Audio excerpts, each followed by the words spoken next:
ছড়িয়ে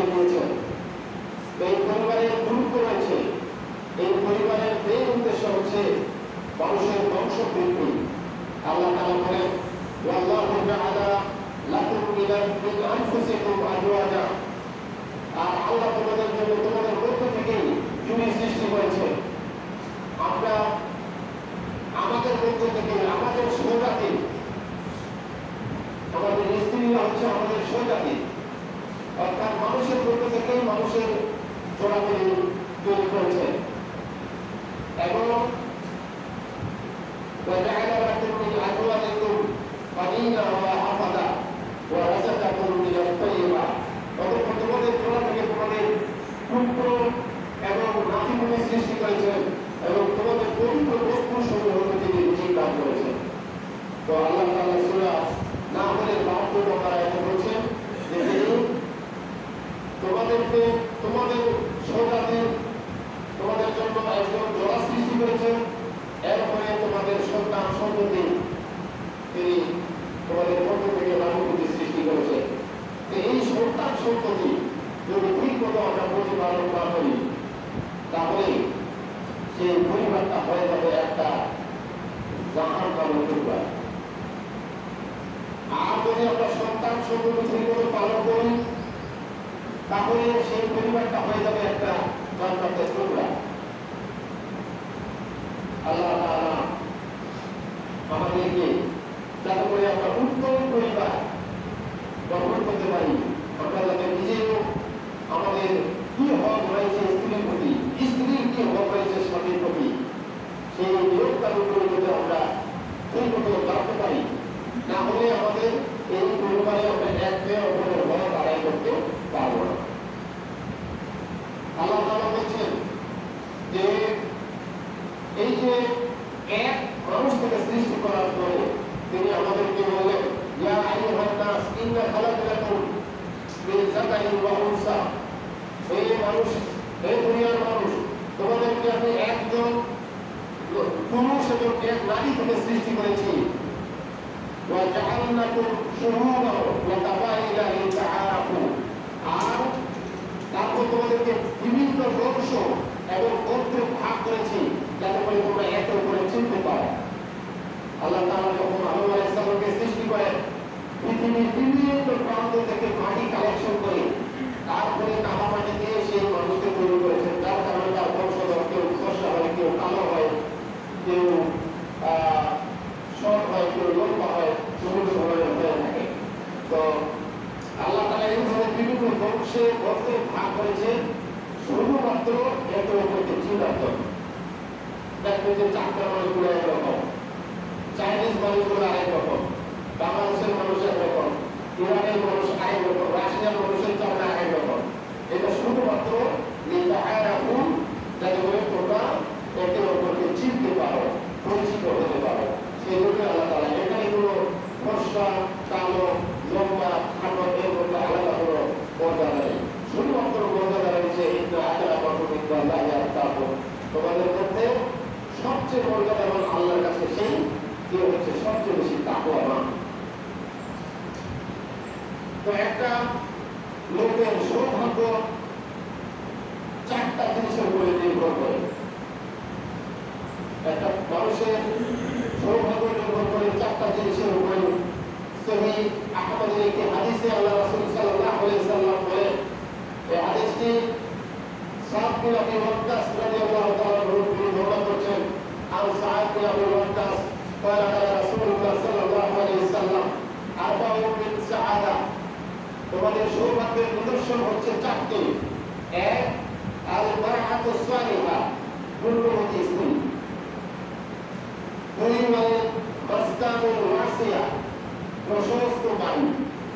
বাড়িটা যদি জীবন হয় তাহলে ব্যবহারখানা, বেডরুম এগুলো ঠিক একাকার হয়ে যায়, ঠিক কোনো দুর্গা মেনটেন করা যায় না, তিনি শিক্ষা দেওয়া যায় না বাচ্চারা থেকে।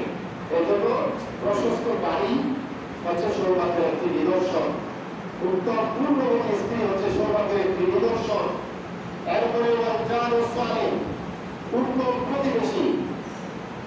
প্রতিবেশী যদি খারাপ হয় তাহলে অনেক ধরনের অনিষ্ট হয়ে থাকে, আর প্রতিবেশী যদি ভালো হয় তাহলে একটি সৌভাগ্যের নিদর্শন হয়ে থাকে। কারণ আপনার বাচ্চা কাচ্চা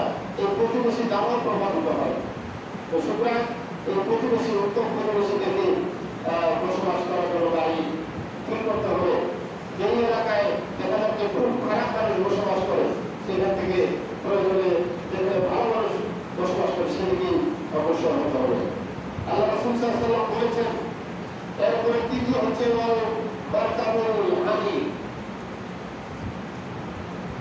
আরামদায়ক বাহন। আপনি দিনের কাজ করার জন্য আপনার একটা ভালো বাহন দরকার, দ্রুত সব জায়গায় পৌঁছানোর জন্য, ইসলামের খেদমত করার জন্য একটি ভালো বাহন দরকার। তো সুতরাং চারটি হচ্ছে বস্তু এমন জিনিস যেটি হচ্ছে সৌভাগ্যের নিদর্শন। আল্লাহ রাসূল সাল্লাল্লাহু আলাইহি ওয়াসাল্লাম বলেছেন, এক হচ্ছে পুণ্যবতী স্ত্রী, দুই হচ্ছে প্রশস্ত বাড়ি, তিন হচ্ছে সৎ প্রতিবেশী, আর চার হচ্ছে আরামদায়ক বাহন। আর এই চারটি জিনিস হচ্ছে মন্দের নিদর্শন, অর্থাৎ দুর্ভাগ্যের নিদর্শন। ও আরবাউন মিনাশ শাকাওয়া, চারটি জিনিস হচ্ছে দুর্ভাগ্যের নিদর্শন, এর উল্লেখ হলো। তার মধ্যে একটা হচ্ছে বক্ষ স্ত্রী, বক্ষ স্ত্রী ব্যাখ্যা রয়েছে। দুই হচ্ছে আল জারসু, খারাপ প্রতিবেশী, অসৎ প্রতিবেশী। তিন হচ্ছে ওয়াল মাসকানুদ দায়ফ, সংকীর্ণ বাড়ি। এবং চার হচ্ছে ওয়াল মারকাবুস সু, এবং কষ্টদায়ক মানে মন্দ বাহন। এই চারটি হচ্ছে মন্দ জিনিস। আল্লাহ রাসূল সাল্লাল্লাহু আলাইহি ওয়াসাল্লাম এই চারটির মধ্যে এক নম্বরে দিয়েছেন যে পুণ্যবতী স্ত্রী। তো সুতরাং যারা বিয়ে করবে তাদেরকে অবশ্যই অনেকগুলো ক্রাইটেরিয়ার মধ্যে এক নম্বর যেটা দেখে দিতে হবে, সেটি হচ্ছে সে দিনদারি আছে কিনা। আমরা দেখি সৌন্দর্য, আমরা দেখি টাকা পয়সা, দিনদারিতে আমরা পিছনে তুলে দিই। আসলে দেখতে হবে এক নম্বরে দিনদারি। আল্লাহ রাসূল সাল্লাল্লাহু আলাইহি ওয়াসাল্লাম এর একটি হাদিসে পাওয়া যায়, আল্লাহ রাসূল বলেছেন, আদ-দুনিয়া মাতাউন ওয়া খায়রুল মাতাউদ দুনিয়াল মারআতুস সালিহা, যে দুনিয়াটা হচ্ছে গোটাই সম্পদ, আর এর মধ্যে সেরা সম্পদ হলো পূর্ণশীলা স্ত্রী। সহিহ মুসলিমের হাদিস। সুতরাং পূর্ণশীলা স্ত্রী হচ্ছে গোটা দুনিয়ার মধ্যে একটি সেরা অন্যতম সম্পদ। আল্লাহ রাসূল সাল্লাল্লাহু আলাইহি ওয়াসাল্লাম আরেকটি হাদিসে বলেছেন যে আমি কি তোমাদেরকে জান্নাতি লোকদের বিষয়ে খবর দিব না? আলা আকবারুকুম বিরিজালিকুম মিন আহলিল জান্নাহ। সাহাবীরা বললেন, ক্বালু বালা ইয়া রাসূলুল্লাহ, হে আল্লাহর রাসূল, জি আপনি বলুন জান্নাতি মানুষ কারা।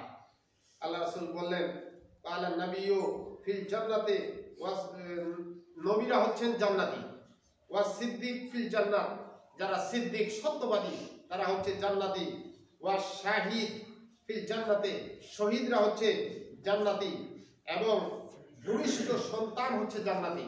যারা আজকে ভূমিষ্ঠ হয়ে কেউ যদি মারা যায়, ভূমিষ্ঠ সন্তান সে জান্নাতি। ওই ব্যক্তি জান্নাতি যে স্রেফ আল্লাহকে খুশি করার জন্য শহরের এক কোণে বসবাসকারী ভাইয়ের সাথে সাক্ষাৎ করে।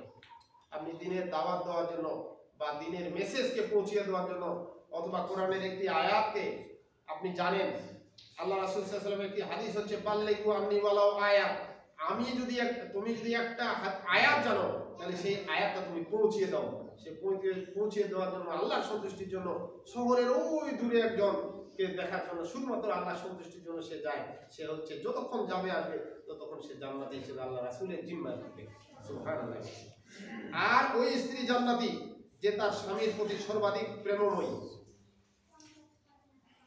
অধিক সন্তান দায়িনী এবং স্বামীর দিকে অধিক প্রত্যাবর্তনকারিণী। তাহলে এখানেও আল্লাহ রাসূল সাল্লাল্লাহু আলাইহি সাল্লাম সেই গুণবতী স্ত্রীর কথা বলেছেন যে তিনি জান্নাতি হবেন যদি সে স্বামীর প্রতি অতি ভক্তি থাকে, অধিক সন্তান দায়িনী হয়, স্বামীর প্রতি অধিক প্রত্যাবর্তনকারী। স্বামী অসন্তুষ্ট হলে সে দ্রুত ফিরে আসে এবং স্বামীর হাতে হাত রেখে বলে, আপনি খুশি না হওয়া পর্যন্ত আমি ঘুমাবো না। তো সুতরাং এই হাদিসটি হচ্ছে বাইহাকি এর একটি সহিহ হাদিস। সুতরাং এখানেও আল্লাহ রাসূল সাল্লাল্লাহু আলাইহি ওয়াসাল্লাম বলেছেন যে গুণবতী স্ত্রী হচ্ছে একটা শ্রেষ্ঠ সম্পদ এবং জান্নাত। আল্লাহ রাসূল অন্যদিকে স্বামীর সম্পর্কেও আল্লাহ রাসূল সাল্লাল্লাহু আলাইহি ওয়াসাল্লাম বলেছেন, আকমালুল মুমিনিন ঈমানান আহসানুহুম খুলুকান, যে তোমাদের মধ্যে সেই পূর্ণ মুমিন যার চরিত্র সবচেয়ে সুন্দর, আর তোমাদের মধ্যে উত্তম সেই যে তার স্ত্রীর নিকটে উত্তম। স্ত্রী যদি বলে যে আমার স্বামী হচ্ছে উত্তম, এই সার্টিফিকেটটা যদি স্ত্রী দেয় তাহলে সে আসলেই খারাপ। বাইরে অনেক ভালো হইতে পারে, ভিতরে সে বউকে ফেরাউনের মতো পিটায়, তাহলে সে কখনো ভালো হইতে পারবে না। এই জন্য বলছে খিয়ারুকুম লিনিসাইকুম, যে তোমাদের মধ্যে সবচেয়ে উত্তম সেই যে তার স্ত্রীর কাছে সে উত্তম। ঠিক তদ্রূপ আল্লাহ রাসূল সাল্লাল্লাহু আলাইহি সাল্লাম বলেছেন তোমাদের মধ্যে উত্তম সেই স্ত্রী যে তার স্বামীর কাছে উত্তম। স্বামী যদি স্ত্রীকে সার্টিফিকেট দেয় যে না এই স্ত্রী পুণ্যবতী স্ত্রী ছিল, তাহলে সে আসলেই ভালো পুণ্যবতী। আর যদি স্ত্রী সার্টিফিকেট দেয় যে না আমার স্বামী খুব ভালো দিনদার, তাহলে সে হচ্ছে দিনদার এবং উত্তম মানুষ। তো সুতরাং বিবাহের পূর্বে আমাদের যারা দেখতে হবে, দিনদারিটা সবচেয়ে দেখতে হবে। আল্লাহ রাসূল সাল্লাল্লাহু আলাইহি ওয়াসাল্লাম সূরা নূরের মধ্যে একটি আয়াতে বলছেন, আল্লাহ তাআলা সূরা নূরের মধ্যে একটি আয়াতে বলছেন আল খাবিসাতু লিল খাবিসিন ওয়াল খাবিসুনা লিল খাবিসাত, যে খবিস নারী হচ্ছে খবিস পুরুষের জন্য, অর্থাৎ দুষ্ট অপবিত্র নারী হচ্ছে অপবিত্র পুরুষের জন্য, আর অপবিত্র পুরুষ হচ্ছে অপবিত্র নারীর জন্য। এবং আর পবিত্র পুরুষের জন্য হচ্ছে পবিত্র নারী। তো আপনার ছেলে যদি ভালো হয়, অবশ্যই আপনি ভালো ছেলে মেয়ের সাথেই বিয়ে দেওয়ার চেষ্টা করবেন। কোনো খারাপ মেয়ের সাথে ধন দৌলত টাকা পয়সা দেখে এই খারাপ মেয়ের সাথে দিলে একদম সংসারটাই শেষ হয়ে যাবে। হযরত ওমর রাদিয়াল্লাহু তাআলা আনহুর সময় একটি ঘটনা, পিতা অভিযোগ করল হযরত ওমরের কাছে, আমিরুল মুমিনিন খলিফা ওমর, যে আমিরুল মুমিনিন আমার ছেলে আমার কোনো কথা শুনে না,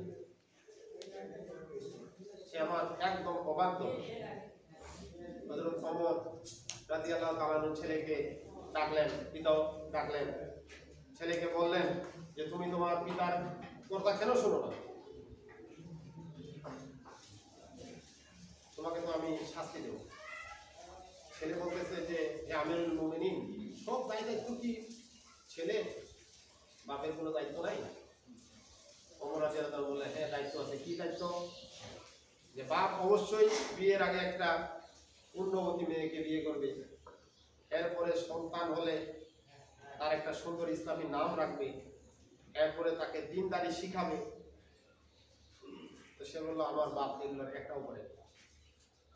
আমার বাপ বিয়ে করছিল, আমার মা হচ্ছিল একটা নর্তকী। তারপরে আমার নামটা যে রাখছে, সেই নামটা এমন একটা নাম যার অর্থ হলো চামচি কাটে। আর আমাকে এরকম কোনো দিনদারি কিছুই শিখায় না, ইসলামের আরিফ বাতা এগুলো কিছুই শিখায়। তখন হযরত ওমর রাদিয়াল্লাহু তাআলা আনহু সেই পিতাকে বললেন যে তোমার ছেলেকে শাস্তি দেওয়ার আগে তোমাকে শাস্তি দেব। তো সুতরাং আমাদেরকে সন্তান প্রতিপালন করার জন্য তার একটা সুন্দর নাম রাখতে হবে, তাকে দিনদারি শেখাতে হবে। আজকে এই দিনদারি শেখানোর জন্য আমরা অনেক নিয়ম কানুন রয়েছে। আপনি যখন বাসায় যাবেন, আপনাকে বাসায় সালাম দিয়ে ঢুকতে হবে। স্ত্রী পুত্র কন্যা যারা থাকে তাদেরকে সালাম দিতে হবে। আপনি যখন বাসা থেকে বের হবেন, সালাম দিয়ে বের হবেন। তাদেরকে সালাতের জন্য আদেশ দিতে হবে। তাদেরকে দিন শিক্ষার ব্যবস্থা করতে হবে। অনেকে ফোন ধরে, ফোন দেয়, এমন রাগারাগি করে, অথচ তার নিয়ম হলো ফোনের মধ্যে প্রথমে আগে সালাম দেওয়া। আপনি শিখাবেন আপনার ছেলেকে, আপনার মেয়েকে, আপনার ওয়াইফকে সালাম দিবেন। সালাম দিয়ে কেউ যদি বাসায় ঢুকে, শয়তান খুব নিরাশ হয়ে বলে যে আজকে আর এই বাসায় আমার থাকা হবে। বিসমিল্লাহ বলে যে খাবার শুরু করবে, এই বাচ্চাকে তো শিখাতে হবে। বিসমিল্লাহ বলে খাবার শুরু করলে শয়তান বলে এর সাথে আমি আর খাইতে পারলাম। শয়তান খুব মাইন্ড করে, সালাম দিয়ে বাসায় ঢুকলে বিসমিল্লাহ বলে খাওয়া শুরু করলে শয়তান খুব মাইন্ড করে। শয়তানকে মাইন্ড করা ঠিক হবে? অবশ্যই ঠিক হবে, তাই না? তো শয়তান যাতে মাইন্ড করে এই জন্য এই কাজটা করতে হবে। এরপরে বাসা থেকে যখন বের হব তখনও তাদেরকে সালাম দিয়ে বাসা থেকে বের হতে হবে, এবং যদি দূরে কোথাও সফরে যায় তাহলে তাদের জন্য আল্লাহর কাছে দোয়া করতে হবে, আস্তাগফিরুল্লাহি লা তুদিরু ওয়ালিয়াহু, আমি তোমাদেরকে আল্লাহর জিম্মায় রেখে যাচ্ছি, যা জিম্মায় রাখলে কোনো মানুষ ক্ষতিগ্রস্ত হয় না, তাদেরকে আল্লাহর জিম্মায় রেখে দিতে হবে। সফরের দোয়াটা যদি আমরা করি, সেই দোয়াটার মধ্যে অনেক কিছু কথা রয়েছে সন্তান প্রতিপালন করার জন্য। এগুলো হচ্ছে আমাদের আদর কায়দা। এই আদর কায়দাগুলো যদি না থাকে, আমরা এখন যেভাবে সন্তান প্রতিপালন করছে অত্যন্ত ভয়ানক ভাবে, বাবা মা নিজের টিভি দেখে আর ছেলে মেয়েদেরকে, ছোট বাচ্চাদেরকে মোবাইল হাতে দিয়েছে, তারা গেম খেলতেছে, তারপরে তারা ভিডিও দেখতেছে, তারপরে অশ্লীল ভিডিও দেখতেছে। এইভাবে দেখে তারা কিন্তু আপনার ইন্ডিয়ান কালচারের সাথে হয়ে যাচ্ছে। ইন্ডিয়ান কালচারে কিভাবে তারা আকিদাকে ধ্বংস করে, কিভাবে মানুষকে ব্যস্ত রাখতেছে, বেশিরভাগ 90% পরিবারের এই অবস্থা দাঁড়ায়। অথচ আমরা যারা গ্রামে বড় হয়েছিলাম, আমাদের গ্রামটা ছিল কি খোলামেলা, প্রশস্ত, গাছে উঠেছি, খেলাধুলা করেছি। কিন্তু এখন ফার্মের গরিবের মতো মানুষ হচ্ছে শহরে। এই জন্য আল্লাহ রাসূল সাল্লাল্লাহু আলাইহি ওয়াসাল্লাম বলেছেন যে 1 নম্বর হলো পূর্ণবতী স্ত্রী হচ্ছে সৌভাগ্যের নিদর্শন, আর 2 নম্বর হচ্ছে প্রশস্ত বাড়ি। বাড়ি খোলামেলা থাকবে, বাচ্চারা খেলবে, বাইরে তারা নিজের সৃজনশীল মেধা বিকাশে তারা বিভিন্ন ধরনের খেলাধুলা করবে, আরো বাইরের পরিবেশের সাথে মানুষ হবে। আল্লাহ রাসূল সাল্লাল্লাহু আলাইহি ওয়াসাল্লাম কোথায় মানুষ হয়েছিলেন?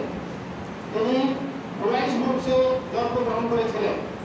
সেই কুরাইশ বংশটা ছিল অভিজাত বংশ, কিন্তু তারপরে তাকে এই দূরে বা হালিমা কাছে তাকে লালন পালন করার জন্য পাঠানো হয়েছিল। কেন?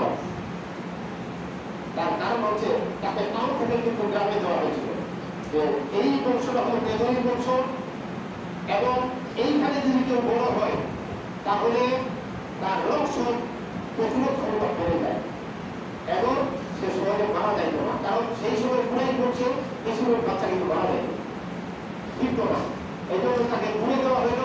সেইখানে তিনি প্রাকৃতিক পরিবেশে বড় হইলেন, এবং যেই মায়ের দুধ পান করলেন সেই মা ছিল কি একটা খোলা জায়গায় তারা কাপড় করে থাকত, এবং তার ভিতরে যে অন্তর্গত পরিবেশের শক্তি, সেই পরিবেশের শক্তি তার গ্রহণ করেছিল, যার কারণে আল্লাহ রাসূল সাল্লাল্লাহু আলাইহি ওয়াসাল্লাম পরবর্তীতে তিনি বিভিন্ন ধরনের বিপদ আপদের সম্মুখীন হয়েছেন এবং সেগুলো তিনি সুন্দরভাবে মোকাবিলা করেছেন।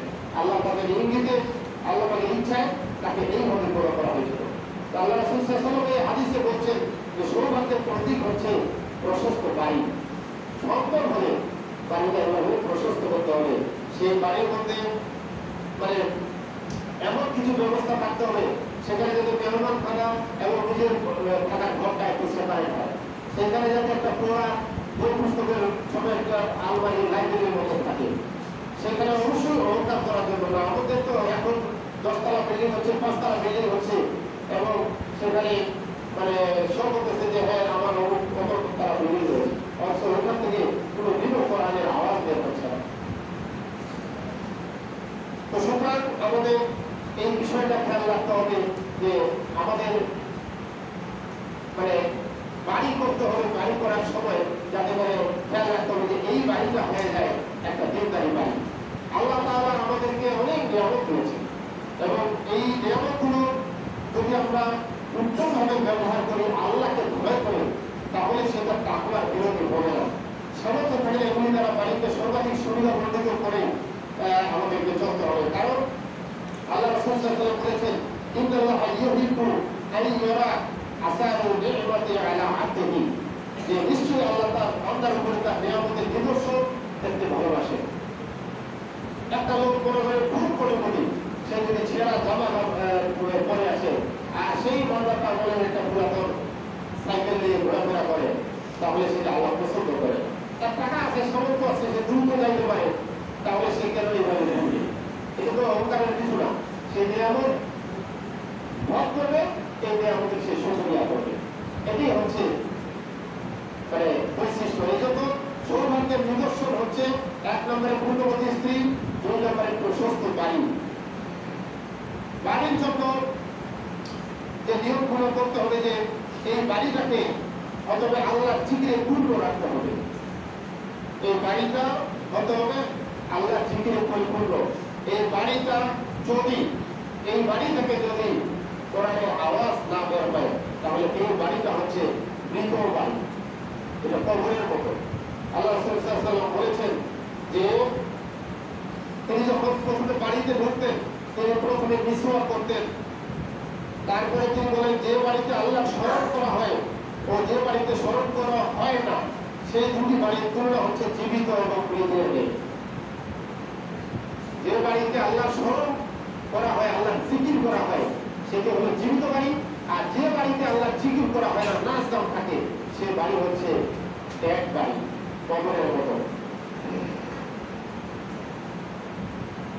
এরপরে এই জন্য ফরজ নামাজ, অনেক সময় ফরজ নামাজ মসজিদে পড়ার পরে কিছু কিছু সুন্নত তখন বাসায় পড়া ভালো। কারণ ছোট বাচ্চা কাচ্চা থাকবে, বড় বাচ্চা থাকবে, সে বাবা মায়ের উঠা বসা দেখবে, এগুলো শিখবে। সুতরাং এই ইসলামিক জিনিসগুলো আমরা যদি পালন করতে পারি, তাহলে আমাদের পরিবারটা হবে একটা আদর্শ পরিবার। আর যদি আমরা এগুলো না পালন করতে পারি, তাহলে সেই পরিবারটা হবে একটা এমন একটা পরিবার, একটা দুঃসহ পরিবার। আমি সিম্পলি একটা উদাহরণ দিয়ে নামটা বলে, আমাদের বিশ্ববিদ্যালয়ের একজন ছোটবেলা থেকে এমন ভাবে তার বাচ্চাকে বড় করেছেন, তার বাড়িতে ছিল তবলা, তারপরে নাচ গানের সবকিছুর ব্যবস্থা ছিল। তার সন্তান কিছুদিন আগে এসএসসি পরীক্ষা দিয়েছে, পরীক্ষার রুমে এই জানলার দিকে তাকায় রয়েছে। শিক্ষক বললেন যে তুমি জানলার দিকে তাকায় রয়েছো কেন, তুমি দেখো। সে বলতেছে, আপনি আপনার কাজ করেন, আমি আমার কাজ করতেছি। তার পিতা মাতা তার জন্য এত টেনশন, এক প্রথম সন্তান, ঠিক মতো বাড়িতে ভাত রান্না হচ্ছে না, সে রাত 2টা পর্যন্ত মোবাইল চালায়, আর 2টো পর্যন্ত ঘুম থেকে উঠে না। তার মোবাইলটা কেড়ে নিতে গিয়েছিল, মায়ের গলায় ছুরি করতেছে। তাদের এমন অবস্থা যে না পারতেছে কাউকে বলতে, না পারতেছে কারো এই জিনিসটা সত্যি।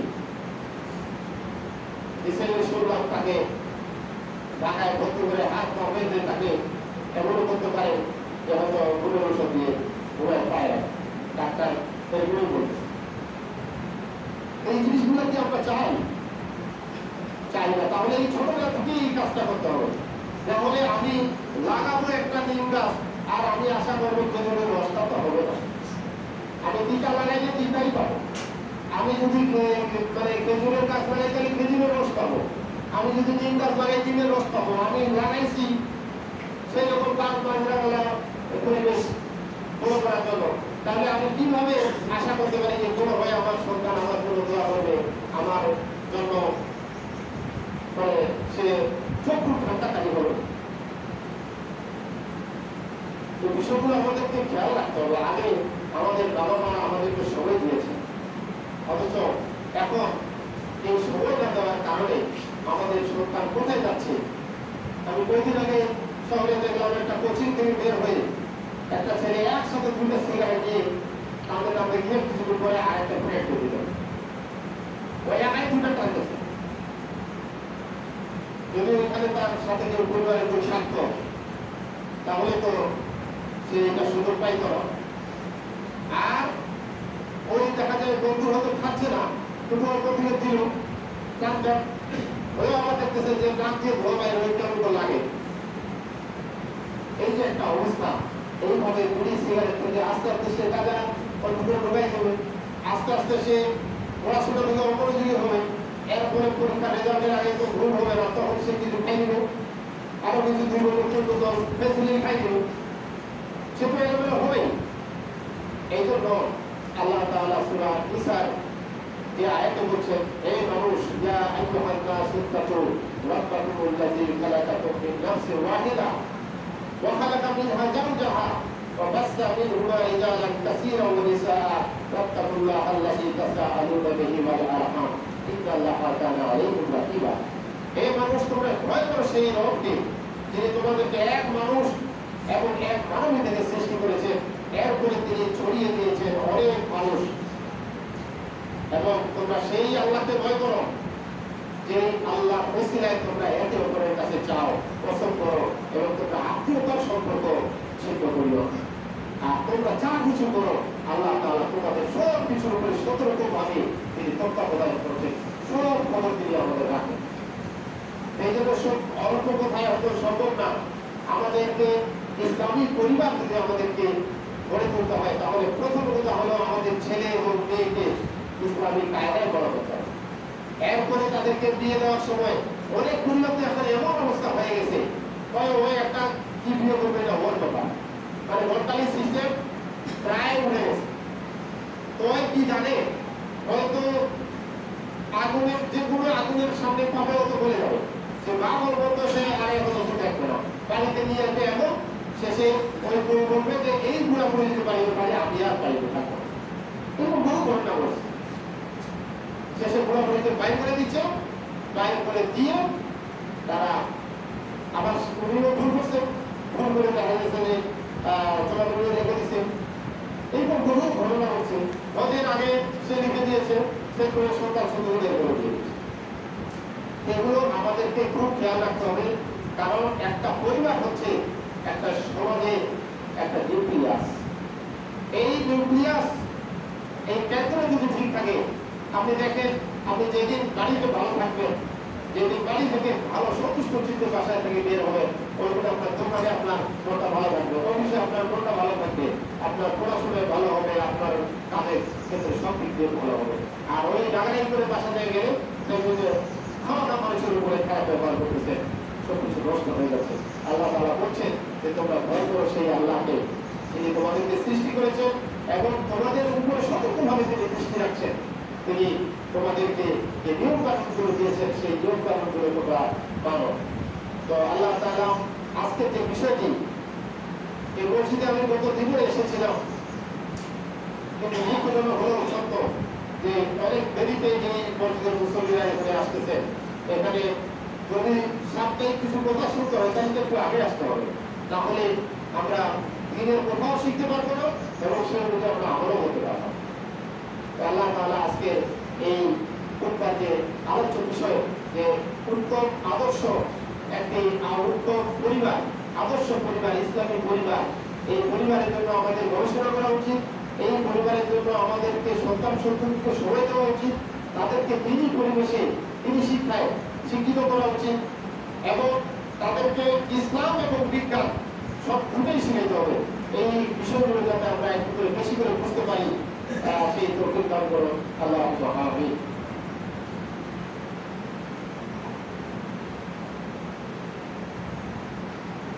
আলহামদুলিল্লাহ, আলহামদুলিল্লাহ রাব্বিল আলামিন। আলহামদুলিল্লাহ, আলহামদুলিল্লাহ নাহমাদুহু ওয়া নাস্তাঈনুহু ওয়া নাস্তাগফিরুহু ওয়া নাউযু বিল্লাহি মিন শুরুরি আনফুসিনা ওয়া মিন সাইয়্যাতি আ'মালিনা। মান ইয়াহদিহিল্লাহু ফালা মুদিল্লা লাহু ওয়া মান ইউদ্লিল ফালা হাদিয়া লাহু। ওয়া আশহাদু আন লা ইলাহা ইল্লাল্লাহু ওয়াহদাহু লা শারীকা লাহু ওয়া আশহাদু আন্না মুহাম্মাদান আবদুহু ওয়া রাসূলুহু। আ'উযু বিল্লাহি মিনাশ শাইতানির রাজীম। বিসমিল্লাহির রাহমানির রাহিম। ওয়াল আসর ইন্নাল ইনসানা লাফী খুসর ইল্লাল্লাযীনা আমানু ওয়া আমিলুস সালিহাতি ওয়া তাওয়াসাউ বিল হাক্কি ওয়া তাওয়াসাউ বিস সাবর। আল্লাহুম্মা সাল্লি আলা মুহাম্মাদিন ওয়া আলা আলি মুহাম্মাদিন কামা সাল্লাইতা আলা ইব্রাহিম ওয়া আলা আলি ইব্রাহিম ইন্নাকা হামিদুম মাজিদ। اللهم بارك على محمد وعلى ال محمد كما باركت على ابراهيم وعلى ال ابراهيم انك حميد مجيد. ربنا آتنا في الدنيا حسنة وفي الآخرة حسنة وقنا عذاب النار.